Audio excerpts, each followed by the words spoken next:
Good morning, guys. I'm in Southern California. I'm in Joshua Tree National Park. I'm so excited to explore today.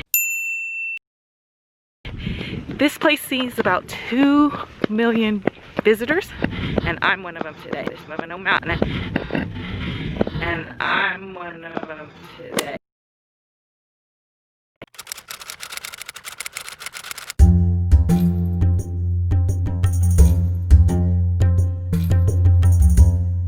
The Joshua trees are dying. But why?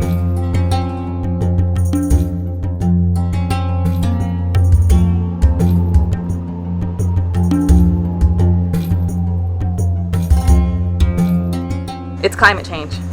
The Joshua trees are dying because of climate change. It's not controversial. It is what it is. It's hotter and drier, and those desert plants just can't handle it. The western Joshua trees are most vulnerable. They already are failing to reproduce in the drier, lower elevations. At higher elevations, where Joshua trees might survive better, they're also at risk. Same reason. Add to that habitat destruction from urban sprawl, i.e. over-tourism, that's another factor. In 2019, the Trump administration denied federal protection of the species. And then later that year, the Center for Biological Diversity petitioned the California Fish and Game Commission to protect the western Joshua trees under the California Endangered Species Act. In 2020, Joshua trees did get the protection in California, but it only lasts for about a year. And if something isn't done aggressively, the Joshua trees won't survive through the end of this century. Prolonged droughts are projected to be more frequent and intense in the coming years. Frequency and intensity, that's what climate change is. So how can we save the Joshua trees? I don't know. It's really up to the government to intervene. Well, what is a Joshua tree anyway? It's actually part of the cactus family. This desert plant, to the naked eye, can seem unspectacular. Just driving alongside the road, quite frankly, no one says it, but you know it's true. Just one of the many other cactus that have formed in such a climate.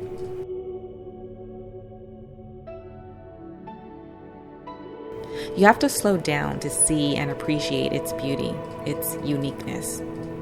And over the years, so many people have been drawn to these trees way before the Instagrammers came to town. There isn't a tree like it anywhere else. They only grow here.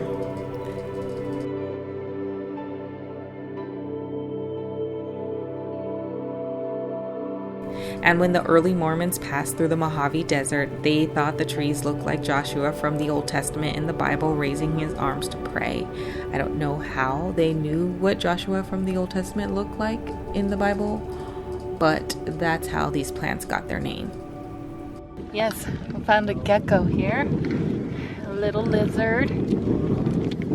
He sees me, I see him. The national park isn't closed, and that's okay. It's okay for us to visit and admire these special trees and everything around them. The National Park Service is really doing a good job in trying to preserve and protect the land. But we really have to do our part in honoring the land as well. Mountain range that we're in, Little San Bernardino Mountains to the Santa Rosa Mountains on the south, about 17 miles across. A few years ago, I took this tour where we didn't just hike through and take some pictures to be cute and cool. We toured to learn more about the land, what grows here, and how sacred it is. This is a very healthy silver torch cactus.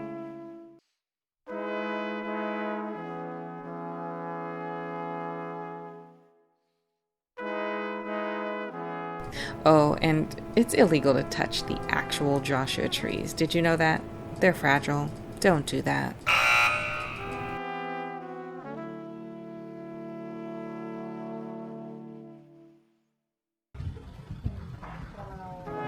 But other plants and things, you can touch them at your own risk.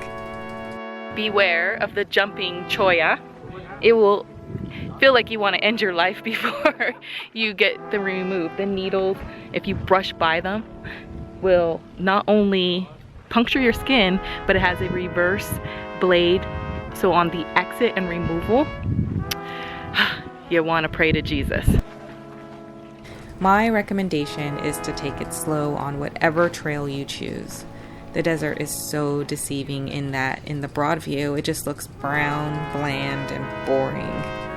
Let me tell you about one of the most amazing plants on the planet. Among others. Are you ready? Tell us. Okay, so you already learned we got two deserts here, the Mojave that we're in, and where you are staying is the Colorado Sonoran Desert. This plant is the most abundant shrub. There's more of these plants throughout both those deserts than any other plant. It grows as far east as into western Texas, and before I tell you anything about it, this is what I'd like you to do. Smell it. Blow your breath into it and smell it. Okay, so because of what you just experienced, that smoky, acrid kind of smell, the plant has a common name, and the common name for the plant is creosote.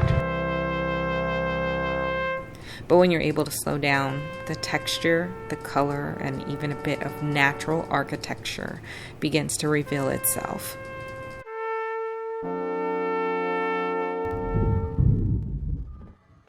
We're at Cap Rock, and if you look at the very peak, the summit of it, it looks like it's just placed on top and nothing else. There's boulders on some of the trails, and those are okay to climb for now. I found some rock climbers. Well, I thought they were rock climbers. They're actually rappelling. I'm a little jealous because it looks totally fun and doable for me. Next time.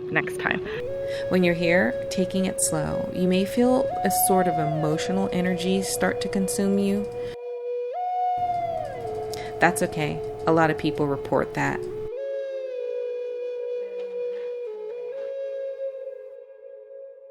Now I'm on the Hidden Valley Trail, and it's about a mile hike, walk. It's pretty easy, but as easy as it can be in the desert, right?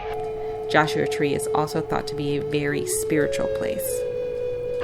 This is the Lord's candle. It just stands out gloriously in the middle of the desert. Songs, movies, stories have been written about experiences people have felt while here.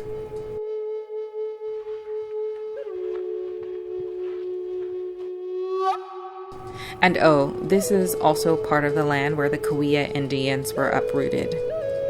We all know the sucky history of America's treatment with indigenous people. Today, descendants are trying to keep their culture alive by passing on traditions like bird singing. And I guess we have to figure out how to preserve and save the Joshua trees. Any ideas?